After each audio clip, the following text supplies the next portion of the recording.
자, 오늘 공부하는 내용은 이제 사내들인 공회라는 내용이고요. 저희 전체 과정으로 보면 이제 신구약 중간 역사 24번째 시간이 되겠습니다. 3월에 이제 세 번 강의가 계획되어 있고요. 24강, 25강, 26강. 이렇게 하면은 또 이제 3월 한 달 동안 이렇게 공부할 내용이 되겠습니다. 첫 번째로 이제 오늘하고 다음 주, 두 주에 걸쳐서 산해드린 공회라는 그 조직에 대해서 좀 이렇게 공부할 필요가 있겠다 싶어서 이걸 좀 다루려고 하는데 혹시 사내들인 공회라는 말 처음 들어보셔요? 아니요. 예. 근데 처음 들어보지는 않으시고 아마 많이 들어보셨을 텐데 의외로 아, 이게 성경에 나오는 말인가라고 생각하고 성경을 찾아보면 성경에는 사내들인이라는 말은 나오지는 않아요.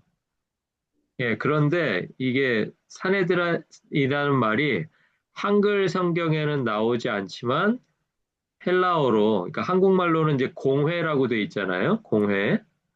공회라고만 돼 있는데 그 공회가 그러면 헬라어 어떤 단어를 번역했을 거 아니에요. 공회라는 말로. 예, 그래서 그 번역하기 이전에 원래 적혀 있는 헬라어 단어, 성경을 원래 적었던 단어에 보면 공회에 해당하는 단어가 뭐냐면 산헤드린입니다. 예, 그러니까 어떻게 보면 뭐 우리 한국말에 그런 거 있잖아요. 뭐 역전 앞 뭐 이런 게 있잖아요. 역전 그러면 역 앞이라는 말인데 또 역전 네. 앞 뭐 이렇게 얘기하잖아요. 네. 그리고 또 뭐 있어요. 뭐 진짜 참기름 뭐 이런 거 있잖아요. 참기름이면 그게 진짜 기름이라는 얘기인데 그 진짜. 앞에 또 하나를 중복하죠. 진짜 참기름 뭐 이렇게 하듯이 산헤드린 공회라는 말도 원래 헬라어 자체가 산헤드린이라는 단어가 공회라는 말로 번역이 되는데 그걸 그냥 이중으로 사용하고 있는 거예요. 산에 우리가 공회 그러면 그냥 아 이게 사내들인 공회구나라고 말을 하듯이 이제 그 사내들인이라는 게 헬라어다. 그런데 헬라어로 그게 공회다. 이게 여러 사람이 모여 있는 뭐 위원회 뭐 그런 의미겠죠. 예, 그런 뜻으로 사용되었다라는 것을 좀 알아두시면 좋을 것 같고요. 제가 거기다 써놓지는 않았는데 성경 한 군데만 한번 좀 적어 보시겠어요? 그 노트, 그 사내들인이라는 제목 옆에다가 민수기 11장 16절, 예, 민수기 11장 16절. 제가 한 페이지에다가 이렇게 내용을 압축하다 보니까 좀 몇 가지가 좀 빠졌습니다. 그래서 좀 여러분 좀 적어 놓으시면 좋을 것 같아요. 참고할 성경 구절이 민수기 11장 16절인데요. 거기에 나와 있는 내용이 뭐냐면 모세가 이제 광야에서 이스라엘 백성들을 애굽에서 인도에서 나온 후에 자기가 혼자 이제 다스릴 수 없다라는 것을 실감하게 되잖아요. 시간이 흐르면서. 혼자서는 지도력을 발휘할 수가 없겠다. 그래서 이제 생겨난 게 70인의 장로들을 세웁니다. 예, 그러면 이제 사내들인 공회를 얘기하는데 왜 또 민수기에 또 광야 시절에 70인의 장로를 세운 얘기를 꺼내냐면 사내들인 공회의 구성이 마치 광야에서 모세를 중심으로 70명의 그러니까 각 12지파의 대표들이 모인 거죠. 70명이 모여서 그렇게 리더십을 이제 집단 리더십을 발휘했던 것과 아주 유사하게 인원 구성이 똑같아요. 그러니까 사내들인 공회도 어떻게 구성되어 있겠어요? 한 명의 대제사장과 사두개인과 바리새인들이 섞여 있는 70명의 대표들로 구성되어 있는 거예요. 예, 그러니까 만들어질 때부터 뭐를 이제 모델로 삼은 거예요. 그 광야에서 이스라엘 백성들을 대표하던 장로들의 모임, 그 모세 플러스 70명의 장로들의 모임을 본따서 한 이유는 뭐겠어요? 자기들의 그 사내들인 공회라고 하는 것이 단순히 그냥 인원으로 따져서 71명에서 끝나는 게 아니고 이게 누구를 대표한다? 이스라엘 전체, 유대인 전체 공동체의 의견 또는 뭐 방향 이런 것들을 우리가 대표한다라는 생각으로 이제 그렇게 만들었다라는 거죠. 자, 그럼 이제 언제부터 이제 사내들인 공회가 출발했을까 하고 이제 역사를 좀 더듬어 가보니까 아까 사내들인 공회의 제일 대표 리더가 뭐였어요? 대제사장이었죠. 예? 대제사장. 자, 그럼 이제 언제부터 대제사장이 이렇게 리더가 되기 시작했을까를 거슬러 올라가 보니까 유다 왕국이 멸망하기 전에는 물론 대제사장이 있었지만 대제사장이 나라 전체를 대표하는 일은 없었어요. 그렇죠? 나라는 누가 대표예요? 왕이 대표예요. 왕. 그리고 왕을 오히려 제사장이나 선지자는 견제하는 역할을 했었죠. 그렇죠? 예. 제사장이 왕을 세우기도 하고, 물론 이제 뒤로 갈수록 왕의 권한이 세지면서 왕에 의해서 이제 조종당하는 이제 그런 경우도 생겼지만, 그리고 이제 선지자들은 완전히 또 그 장외에서, 그러니까 예루살렘 성전 중심으로 일하는 게 아니라 그 바깥에서 이제 하나님의 말씀을 왕에게 전달하고, 때로는 또 제사장이 또 타락한 제사장에게는 선지자들을 통해서 하나님의 말씀이 전해지기도 하고, 뭐 이제 이런 일들이 벌어졌단 말이에요. 자, 그러다가 이제 그게 다 한꺼번에 다 사라져버린 게 유다 왕국이 멸망하면서 이제 그렇게 된 겁니다. 자, 그리고 이제 70년이 흐른 다음에 어떤 일이 벌어졌죠? 유다 왕국이 멸망하고 70년이 흐른 다음에 바벨론 포로들이 귀환하기 시작했죠. 예, 바벨론 포로들이 귀환하기 시작했는데 그 중에서 아주 소수이지만 제사장 집안 사람들도 다시 유대 땅으로 돌아온 집안이 네 집안이 있었어요. 네 집안. 여러분 뭐 집안 이름은 아실 거 없고요. 만약에 궁금하시면 제가 성경 한 군데만 알려드릴게요. 에스라 2장 36절에서 39절에 보시면 돌아온 제사장들의 집안이 나옵니다. 근데 여러분 이제 외우시라고 지금 알려드리는 게 아니고, 예, 못 적으셨으면 한 번 더 불러드릴게요. 에스라 2장 36절에서 39절. 아까 이제 그 민수기 11장 16절 하나 알려드렸고요. 그리고 에스라 2장 36절에서 39절에 보면 거기에 뭐가 나오냐면 포로들이 유대 땅으로 돌아올 때 함께 돌아온 제사장 집안. 자, 제사장 집안인데 어떤 계열이 중요해요? 이 신구약 중간 역사에서는 어떤 계열? 사독 계열이 중요했죠. 사독. 예, 그런데 돌아온 그 제사장 집안이 네 개 가문이 나옵니다. 여러분 나중에 이제 거기 읽어보시면 이름은 뭐 외우시지 않더라도 이렇게 세어보면 네 개 가문이 돌아오는데요. 그 중에서 네 개 중에 세 개 가문이 사독 계열 집안이 돌아옵니다. 자, 그러니까 원래 다윗 왕조 때부터 사독 계열에게 정통성이 있었고 또 포로 귀환할 때 제사장 집안 중에서 네 개 집안 중에 세 개 집안이 사독 계열이었기 때문에 이제 제2 성전이 세워진 이후로 계속해서 사독 계열이 대제사장을 맡는 일이 가능했었다는 거예요. 예. 만약에 이때 안 돌아왔으면 아무리 성전이 세워졌어도 뭐 대제사장 역할을 할 사람들이 없었던지 아니면 돌아왔어도 사독 계열은 아무도 안 따라왔던지 그러면 이제 좀 더 이상한 방향으로 또 진행이 됐겠죠. 근데 어쨌든 우리가 알고 있는 것처럼 이제 새로운 성전이 세워지고 그 성전을 중심으로 대제사장이 세워질 때 마침 돌아와 있었던 사독 계열에서 계속해서 대제사장을 세울 수가 있었다. 이제 그렇게 이해하시면 되겠습니다. 자, 그래서 포로 귀환 이후에 대제사장들이 숫자는 작았지만, 그렇죠? 다른 뭐 지파들이 돌아온 거에 비하면 숫자는 작았죠. 작았지만 뭐가 세워졌어요? 포로 귀환하고 나서 22년 만에 성전이 세워졌잖아요. 두 번째 성전. 그러니까 그때는 이제 아까 말씀드렸던 선지자, 왕, 제사장 중에서 뭐만 남아요? 왕도 없고 선지자도 없죠. 그렇잖아요. 왕도 없고 선지자도 없고 뭐만 남아 있어요? 대제사장만 남아 있는 시대를 살아가고 있었던 거예요. 그러니까 누구의 권한이 커질 수밖에 없다? 대제사장의 권한이 커질 수밖에 없다. 예전에는 제사만 담당했다면 이제는 제사 이외의 다른 것들까지도 다 대제사장의 권한에 들어가게 되었다. 이제 이렇게 이해하시면 될 것 같습니다. 자, 그러다가 이제 바벨론 포로에서 돌아왔다고는 하지만 바벨론이란 나라는 이미 멸망해 버렸잖아요. 예, 누가 돌려보내줬어요? 누가? 페르시아, 바사 제국의 고레스 왕이 돌려보내줬죠. 지금 미국하고 좀 전쟁 중에 있는 이란이 옛날 이름이 페르시아고 성경에서는 페르시아를 바사라고 불렀어요.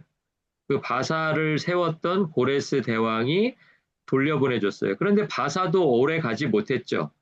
결국엔 또 누구에게 망했어요? 헬라 제국에게 망하잖아요.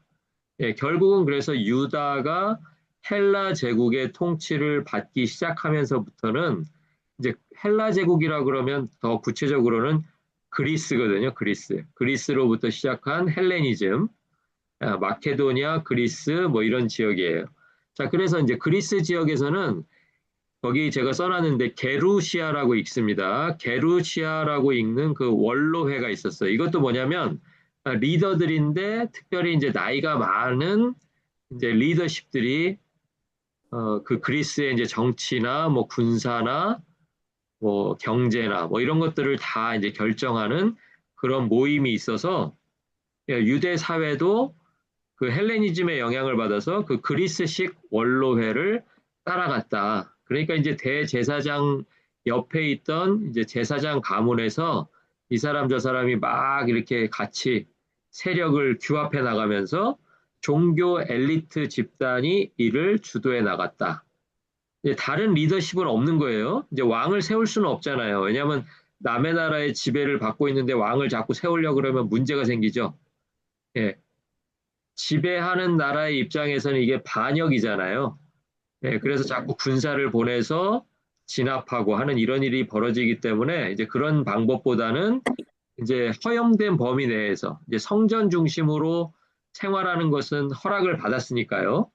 예, 그러면 성전을 담당하는 대제사장에게 힘이 집중되게 되고 그 대제사장 주변에 있는 종교 엘리트들이 마치 그리스식 원로회를 본따서 그렇게 여러 사람이 집단으로 리더십을 발휘하는 그런 시기가 있었다라는 거예요. 자, 그렇게 이제 쭉 흘러왔습니다. 역사가 흘러오다가 언제요? BC 57년경에 이제 사내들인 공회가 요때 출발하는 거예요. 자, 그런데 이제 출발한 게 자기네들이 출발을 한 게 아니고 유대 총독 가비니우스라는 사람이 있었습니다. 자, 유대 총독 가비니우스니까 이게 어느 나라 사람이었을까요? 이 당시니까 벌써 로마 시대니까 로마 사람이죠. 네, 로마인의 지배를 받고 있던 BC 57년경에 유대 지역을 효율적으로 다스리기 위해서 5개의 공회를 구성합니다. 그러니까 예를 들면 뭐 이런 거예요. 종교를 담당하는 공회, 뭐 정치를 담당하는 공회, 그다음에 뭐 상업을 담당하는 공회, 뭐 이런 식으로 분야를 5개를 나누어서 5개 공회를 구성을 해요. 누구로 구성을 해야 되겠어요? 유대인들을 다스려야 되니까 유대인 현지인들을 공회로 해가지고 그 우두머리인 대제사장만 자기네들이 조절할 수 있으면, 컨트롤할 수 있으면 몇 명이나 다 할 수 있는 거예요? 전체 70명을 다 자기네들이 끌고 갈 수 있다라는 생각에서 5개의 공회를 구성했습니다. 요게 이제 사내들인 공회예요. 자, 그러니까 이제 사내들인 공회 안에는 종교 담당 파트가 있고, 또 예를 들면 뭐 법률 파트가 있고, 뭐 상업 파트가 있고, 뭐 이런 거예요. 예를 들면. 근데 그 전체를 주관하는 우두머리가 누구예요? 대제사장. 네, 이렇게 생각하시면 됩니다. 자, 그러니까 종교만 담당했다라고 생각하지 마시고 BC 57년이니까 예수님 오시기 훨씬 전이잖아요. 이게 쭉 이어져 가서 로마 지배하에서 사내들인 공회가 예수님 당시까지 존재했기 때문에 쭉 그때 처음에 세워진 대로 5개의 분야별 공회가 함께 구성된 70명의 조직이다. 이렇게 이해하셔야 되겠어요. 자, 그러니까 뭐 성전에서 벌어지는 무슨 환전이라든지 아니면 재물을 팔고 사고하는 거라든지 아니면은 또 예수님 당시엔 또 뭐가 있었어요? 대제사장이 예수님을 신문하기도 하죠. 네, 법률적인 기능도 하잖아요. 그런 파트를 담당하는 70명의 구성원들이 있었다. 이렇게 이해를 하시면 되겠습니다. 자, 그러니까 성전에서 벌어지는 일만 관여하는 것이 아니고 유대 사회 전반에 걸쳐서 모든 일을 다 상관하고 관여하고 그리고 결정도 할 수 있는 그런 조직이 바로 사내들인 공회였다. 그렇게 이해를 하시면 되겠습니다. 물론 제일 중심에는 예루살렘 성전이 있죠. 왜냐하면 성전이 빠져버리면 대제사장이 빠져버리잖아요. 자, 그러니까 중심에는 예루살렘 성전과 대제사장이 있고 그 밑으로 원래는 유대민족 전체를 대표할 수 있는 70명의 장로들이어야 마땅한데 광야 시대에는 그렇게 조직이 됐었잖아요. 네, 모세와 70명의 장로들로. 그런데 이때는 이제 두 개의 그룹밖에 없어요. 하나는 사두개인, 하나는 바리새인. 그리고 숫자적으로 봐도 정확히 몇 명인지는 알 수 없지만 사두개인이 다수. 사두개인은 우리가 그 전에 공부할 때부터 성전 중심, 권력 중심으로 움직이는 사람들이라 그랬잖아요. 그러니까 이 사람들이 절대로 권력을 안 놔요. 한번 공회원이 되면은 뭐 세습을 하든 뭐를 하든 해서 끝까지 공회원을 막 지키고 나머지 자리들을 몇 자리를 누가 차지하냐면 이제 바리새인, 율법에 정통한 율법학자들 바리새인들이 차지하고 있었던 거예요. 그런 사람들 중에 한 사람이 이제 우리가 잘 아는 사도 바울 같은 사람들이죠. 회심하기 이전에 사도 바울 같은 사람들. 네, 사도 바울은 출신이 바리새인이잖아요. 네, 그런데 대다수인 사두개인들이 있는 그 그룹 안에 바리새인으로서 끼려면 얼마나 뛰어나야 그 자리에 들어갈 수 있는지 여러분 생각하실 수 있겠죠? 예. 그러니까 뭐 이게 뭐 아버지가 똑똑해서도 아니고 자기가 똑똑해야 돼요, 일단은요. 바리새인들 몇 자리 안 되는 그 자리에 사도 바울도 한때는 그 자리에 끼어 있었다. 그래서 스데반을 처형하는 자리에 그 청년 바울이 그 자리에 있었다라는 것을 성경이 보여주고 있습니다. 자, 그래서 이제 그때부터 신약 시대까지 지속적으로 사내들인 공회라는 이름으로 사내들인 공회라는 형태로 자리 잡고 있었다라는 것을 이제 이해하시면 되겠고요. 아까도 말씀드렸지만 한 번 더 말씀드리지만 꼭 종교에 국한되지 않았다. 이 사람들의 권한은 종교, 뭐 무슨 상업, 법률, 군사 뭐 이런 것까지 다. 그래서 때로는 대제사장이 군사를 동원해서 그러니까 로마 군인들을 대제사장이 끌고 가기도 해요. 그렇죠? 로마 정부에다 요청해서 그렇게 하는 거예요. 그런 권한을 가지고 있는 거예요. 그래서 예수님 잡히실 때도 군사들은 누가 가요? 군사들은 로마 군인들이 가는데 그 지휘관이 누가 가냐면 대제사장이 그 자리에 가죠. 예수님 잡을 때. 네, 그러니까 그거를 상황을 이해하시면 될 것 같습니다. 자, 그래서 이제 사내들인 공회가 처음에는 이제 유대 사회에서 종교를 총괄하고요.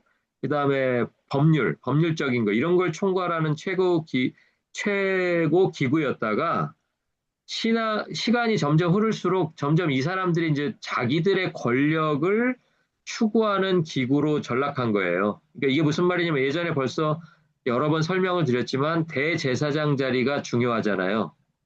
그러니까 대제사장들은 어떻게 하면 이 권력을 유지할 수 있을까? 누구에게 잘 보여야 돼요? 누구에게? 로마에게 잘 보여야 돼요. 그렇죠? 왜냐하면 그 공회를 구성해 준 사람이 로마 총독이고 로마 총독을 보낸 사람이 로마 황제잖아요. 그러니까 겉모양으로는 예루살렘 성전을 중심으로 야훼 하나님, 여호와 하나님을 섬기는 대제사장이고 대제사장 밑에 리더십인 것 같지만 이 사람들이 실제적으로 그 사내들인 공회 안에서 누리는 모든 권력을 그대로 유지하기 위해서는 누구의 눈치를 더 많이 봤겠어요? 로마 황제, 또 직접적으로는 파견받은 로마 총독의 눈치를 제일 많이 볼 수밖에 없는 거죠. 그러니까 어떻게 보면 하나님 뜻보다도 로마 총독이 어떻게 나에 대해서 평가를 내려주느냐, 나에 대해서 얼마나 호의적으로 생각을 갖고 있느냐, 여기에 따라서 내가 사내들인 공회를 대표하는 대표자가 되기도 하고 안 되기도 하고 막 이런 거예요. 예. 그래서 어느 시대에는 예수님 시대에는 이 사내들인 공회를 대표하는 장인이 있고 사위가 있고 막 이렇게 되는 거죠.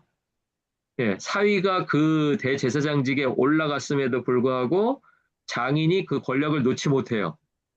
그래서 누구랑 계속 접촉을 하는 거예요? 로마하고 접촉을 하는 거예요. 예. 복음서에 보면 그 내용이 그대로 나와 있죠. 네. 왜냐하면 사위가 대제사장이 되면 이제 장인은 사라져야 되잖아요. 이제 뒤로 사라져 줘야 되잖아요. 빠져줘야 되잖아요. 그런데 중요한 장면에서 계속 그 장인 대제사장의 이름이 계속 나와요. 예, 그 얘기는 뭐예요? 그 권력을 놓지 못하겠다라는 거죠. 예, 필요할 때마다 관여하고 간섭하고 계속해서 유대 사회 내에서 자기들의 영향력을 가지고 가려고 했던 시대에 예수님께서 오셔서 성장하시고 자라시고 공생애를 사셨다라는 거예요. 예, 그런 내용을 이제 여러분이 산헤드린 공회에 대해서 배우고 나서 이제 복음서를 읽게 되면 이제 공회라는 말이 나올 때마다 아, 이때는 공회가 이런 역할을 담당하는 공회가 열린 거구나. 이 5개 중에서요.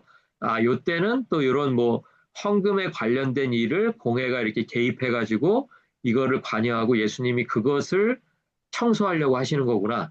이런 것들을 여러분이 느끼시면서 사복음서를 읽어 나가시면 좋겠습니다. 자, 그래서 이제 아까 설명 한번 드렸는데요.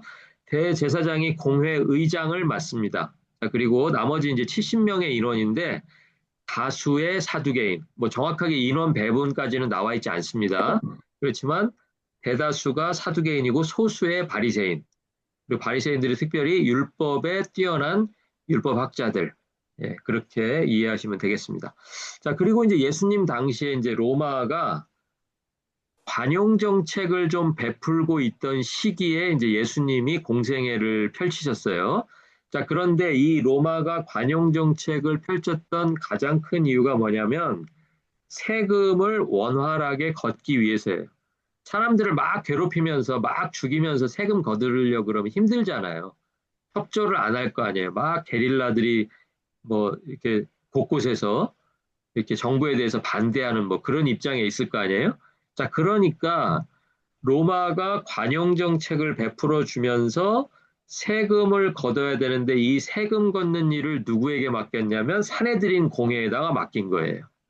자, 그러니까 우리가 성경을 읽을 때 우리가 세리 그러면은 아, 세리가 무슨 직업이어가지고 개인적으로 자기가 채용이 돼가지고 로마 정부에 채용이 돼가지고 세리 일을 하고 그런 게 아니고요. 이 당시에 로마는 세금을 누구에게 맡겼다고요? 누구에게? 세금 걷는 것을 사내들인 공회에다가 맡긴 거예요. 자, 그러니까 종교적인 역할만 하는 게 아니라 뭐까지? 뭐 상업까지, 또 뭐 민사까지, 뭐 이런 것까지 다 맡고 있었단 얘기예요. 조세까지, 이런 것까지 다 사내들인 공회가 주관하고 있었다는 거예요. 자, 그러면 사내들인 공회에서 대제사장이 나한테 이제 일이 맡겨졌어요. 그럼 내가 직접 가서 뭐 세금 걷어요? 그렇지 않죠. 나는 지휘와 명령만 하는 거예요. 그러면 누가 내려가요? 그 위원회 중에서, 공회 중에서 그 세금 담당 파트가 있겠죠. 그러면 또 그 사람들이 또 실무는 아니에요. 실무는 누가 해요? 실무는 아까 말씀드렸던 그 세리들이 하는 거예요. 그러니까 결국은 세리는 누구에게 고용된 사람이에요? 대제사장에게. 정확하게는 사내들인 공회에 고용된 일꾼들이 바로 세리들이다. 자, 그러니까 세리는 등에 누구를 업고 있는 거예요? 사내들인 공회를 대표하는 대제사장을 업고 있고 그 더 나가면 또 누가 있어요? 로마 총독이 있고 그 더 위에는 와, 그렇죠. 로마 황제가 있는 거죠. 그러니까 유대인들이 세리를 미워했던 거예요. 세리를 뭐 개인적으로 이 사람이 무슨 뭐 직업을 자기가 뭐 이렇게 어플라이 해가지고 뭐 그거를 직업을 가졌던 게 아니고 세금을 걷어달라고 하는 로마의 요청에 적극적으로 협조하는 사람이 누구냐면 사내들인 공회를 대표하는 대제사장. 그리고 그 적극적으로 협조하는 대제사장 밑에서 실무를 담당했던 사람들이 누구냐면 바로 세리, 마태 같은 세리였다라는 거예요. 삭개오 같은 세리였다라는 거예요. 그래서 자기들 중에서도 또 세리장을 두고 또 세리들을 또 이렇게 감독을 하고 뭐 이런 식으로 하부 조직이 이루어지고 있었다라는 거죠. 자, 그래서 공회가 로마를 대신해서 로마가 해야 될 일인데 자기들이 나서서 세금을 징수하고 또 세금 안 걷으면 어떻게 해야 돼요? 강제로라도 걷어야 되니까 뭐가 필요하겠어요? 군사가 필요하죠. 예, 또 법률을 집행해 줄 또 형법 체계가 필요하죠. 네, 이런 것들까지도 다 사내들인 공회가 도맡아서 하고 있었다라는 거예요. 자, 그러니까 그냥 단지 예루살렘 성전에서 뭐 제사하고 거기서 사람들한테 뭐 헌금 받아서 뭐 유지하고 요것만 사내들인 공회가 한 게 아니다라는 걸 오늘 이제 공부하시게 된 거예요.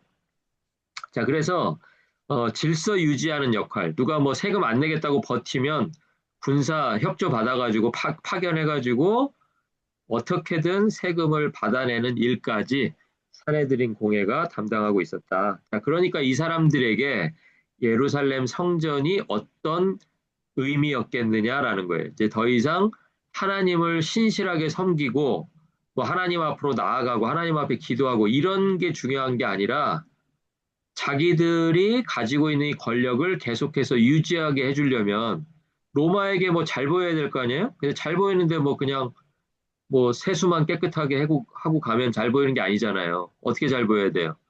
뭔가 뇌물을 줘야죠. 근데 그 뇌물 어디서 나와요? 예루살렘 성전에서 나온다는 얘기예요. 그러니까 그 당시에 헌금에 대한 막 그 강조, 그리고 세금에 대한 강조, 이런 것들을 누가 나서서 했다? 대제사장이 나서서 했다. 그러니까 예수님이 성전 정화를 안 하실 수가 있겠어요? 네. 거기서 환전하고 뭐 비둘기 팔고 이런 돈들이 다 어디로 가요? 그 수익이 대제사장에게 갔다가 대제사장의 손을 거쳐서 로마 총독의 손으로 로마 황제의 손으로 가고 있었던 거예요. 예, 그러니까 실제로는 성전은 어떤 만민의 기도하는 집인데, 만인이 기도하는 집인데, 기도하는 일에 힘쓰지 못하고 어떻게 돼요?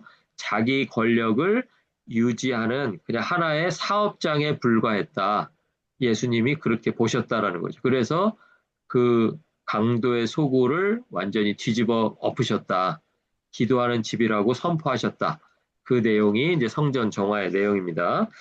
자, 그런데 과거의 대제사장은 이제 포로에서 돌아왔을 당시에는 이런 형태가 아니었을 거예요. 정말 사회가 다시 한번 하나님 앞에서 올바로 서야 되겠다. 개인이 하나님 앞에 회개하고 나와야 되겠다 할 때 그 중간 역할을 해주는 아주 핵심적인 인물이 누구냐면 대제사장이었을 거라는 거죠. 포로에서 돌아온 직후에는 다 그 마음이었을 거예요. 성전으로 예배하러 가는 사람이나 예배하러 오는 사람을 맞이하는 대제사장이나 다 그런 마음으로 했을 텐데 이제 시대가 바뀌면서 세월이 흘러가면서 로마 시대에 이제 권력자에 의해서 임명이 되다 보니까 우리 이제 그 역사 다 배웠잖아요. 그죠? 하스모노 왕조 때 대제사장을 막 왕이 맡기도 하고 때로는 돈 주고 사오기도 하고 내가 저 사람보다 돈 더 낼 테니까 그 사람 낸 거보다 내가 3배 내겠다고 그러고 막 이런 얘기들 다 배우셨잖아요.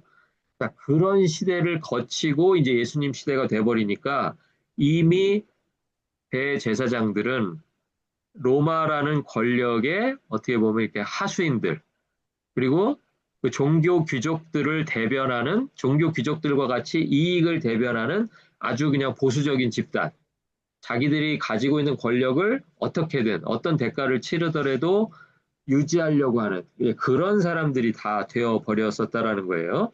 자, 그래서 이제 세금을 이제 어떻게 걷었을까를 생각해 보니까 세금을 걷기 위해서 사회 제도를 정비했어요. 아, 그러니까 이게 얼마나 무서운 일이에요. 사람을 행복하게 살기 위해서 살게 해주려고 좀 더 복지를 늘려주려고 사회 제도를 정비하는 게 아니고 예를 들면 어떤 거예요? 로마가 호적을 하라 그러잖아요. 호적. 호적을 왜 해요?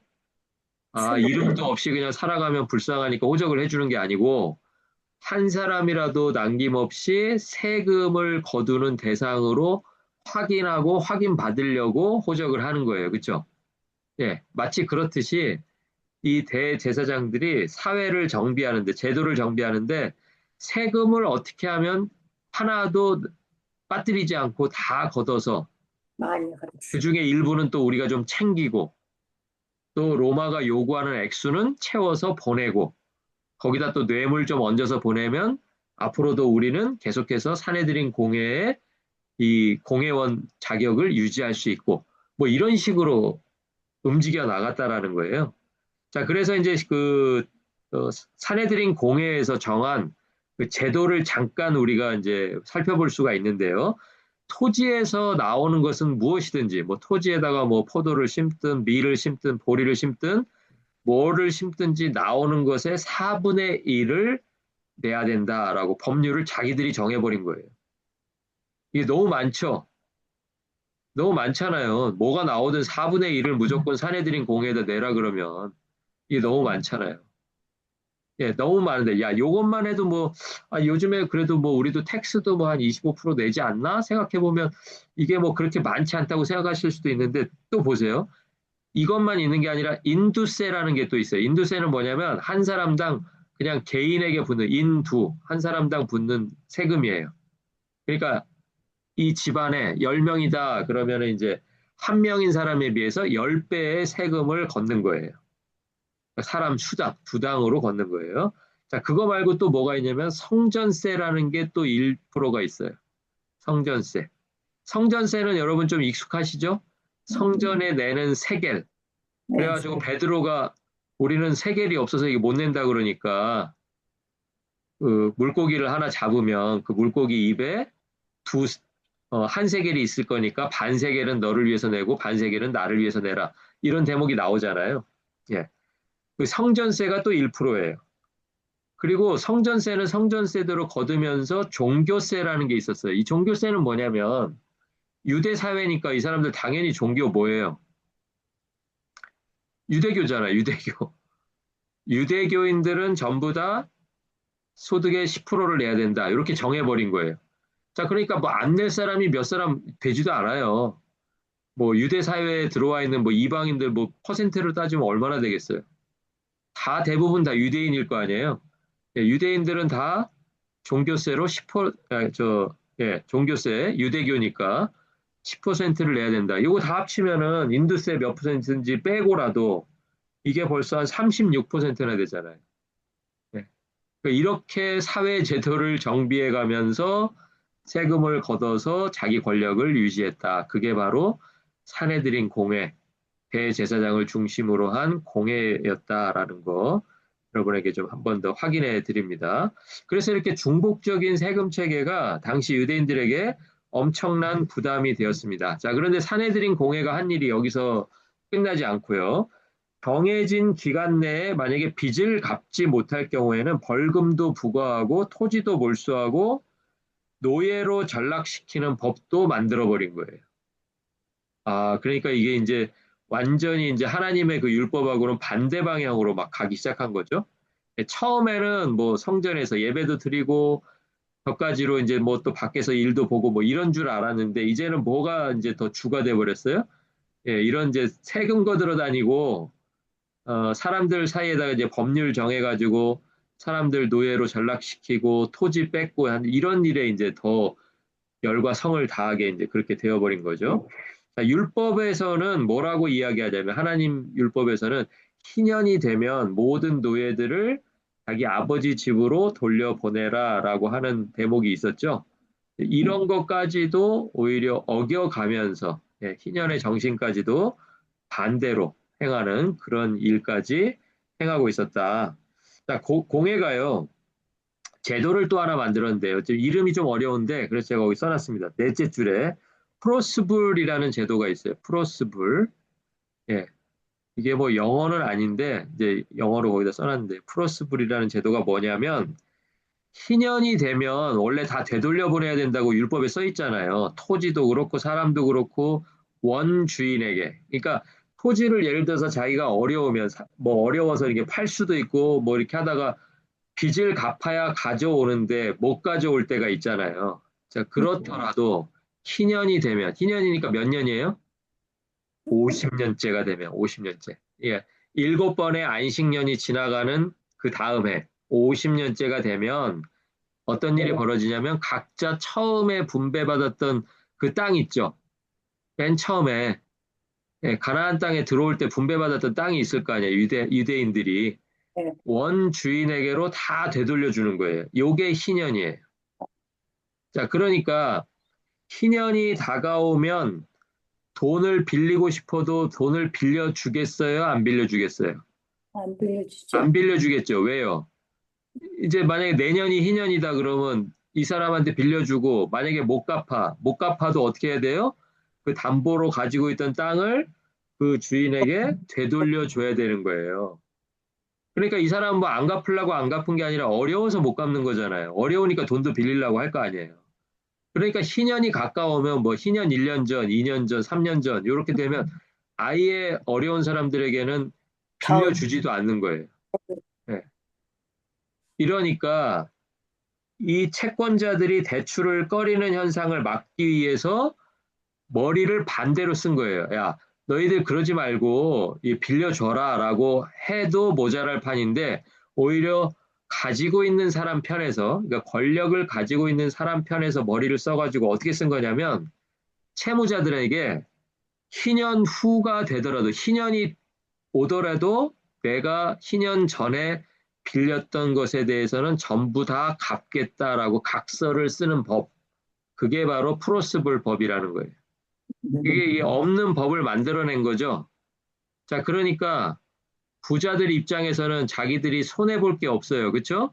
그렇죠. 어차피 땅은 담보였고 이거를 누가 지금 보증을 서주는 셈이냐면 사내들인 공회가 나서가지고 너네들 빚을 갚아야 되는데 원래 희년이 되면 다 돌려보내줘야 되는데 희년은 지났지만 만약에 희년 전에 못 갚은 빚이 있다면 빌려놓고 안 갚은 빚이 있다면 희년이 지났어도 여전히 너희들에게 갚아야 될 의무가 있다라는 걸 법으로 정해버린 거예요. 그러니까 이게 하나님보다 완전히 위에 있는 거죠. 그러니까 누구 좋으라는 법이에요. 누구? 부자들.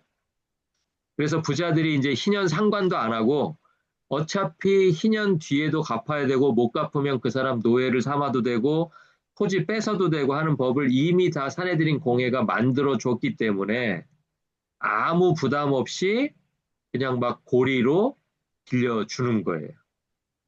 그러니까 어려운 사람은 점점 더 어려워지고 부자는 점점 더 부자가 되고 예전에 북이스라엘에서 한번 그런 적이 있었거든요. 빈부격차가 너무 커져가지고 예루살렘에 가면은 막 은이 막 여기저기서 굴러다니는데 예루살렘 성 바깥으로 나가면은 막 사람들이 다 거지 같은 그런 생활을 하고 막 그럴 때가 있었잖아요. 예. 그때 비슷하게 돼버려 가는 거예요. 사회가 점점. 예.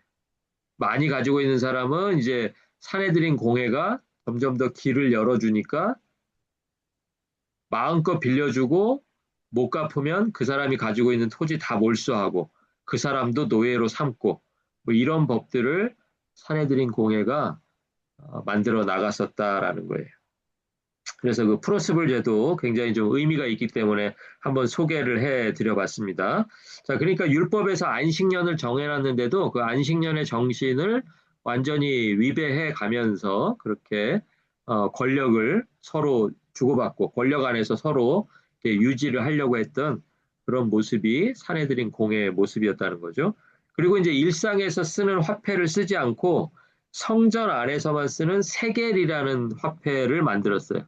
그 예수님이 이제 성전세 내신 것도 요 세겔이었거든요. 근데 세겔을 바꾸려면 이제 내가 쓰는 돈, 이제 일반인들이 쓰는 거는 뭐 데나리온이나 문화나 뭐 이런 돈이거든요. 그런 돈으로 가지고 가서 위에 이제 세금 있었잖아요. 뭐 성전세, 종교세 뭐 이런 거를 이제 성전에 가서 내야 될 거 아니에요. 근데 가서 내려고 보면 이 돈으로 안 받는 거예요. 꼭 세겔로 바꾸어서 내라라고 하는데 세겔을 엄청나게 큰 환율로 바꿔 내야 되는 거예요. 맞아. 그러니까 거기 안에서 또 이득이 생기겠죠.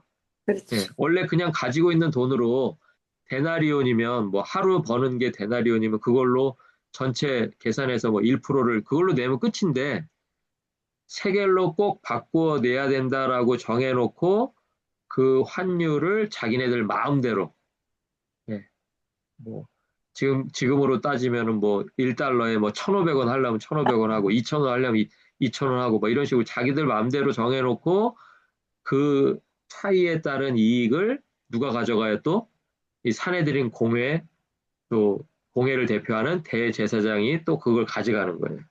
자, 그래서 그 예수님이 성전에서 그 환전하는 사람들을 내쫓으셨다라고 표현되는 그 사람들 무슨 서민들 아니에요. 먹고 살기 힘들어가지고 거기 나와 있는 사람들이 아니고 다 누구 밑에서 일하는 사람? 하늘. 대제사장 밑에서 일하는 환전상이고 비둘기 파는 사람이고 그래요. 그러니까 불쌍한 사람들, 그날 벌어서 그날 먹고 사는 사람들 상 깨부시고 그렇게 하신 게 아니에요, 여러분. 다 누구 밑에? 대제사장, 산헤드린 공회라고 하는 거대 조직에 기생해서 그 조직으로부터 보호를 받으면서 대제사장과 함께 이익을 나누는 그 하수인들. 그러니까 그 사람들의 상을 엎으셨다는 얘기는 실제로 누구를 꾸짖으신 거예요? 누구를? 대제사장을 꾸짖으신 거죠. 네, 그렇게 이해하셔야 성전 정화 사건이 더 이제 이해가 잘 가실 거예요. 자, 오늘 사내들인 공예에 대해서 이렇게 좀 간단하게 몇 가지를 살펴봤는데요. 조금 더 살펴볼 내용이 있어서 다음 주 목요일에도 사내들인 공예 두 번째 시간으로 여러분하고 다시 공부하도록 하겠습니다. 다음 주에 그 시간 변동이 있다는 거 여러분 다시 한번 기억하셔서 또 한국이나 호주에서 들어오시는 분들 꼭 좀 기억하셔서 공부에 참여하실 수 있으시면 좋겠습니다. 오늘 공부하시느라고 수고 많으셨습니다. 감사합니다. 하셨습니다.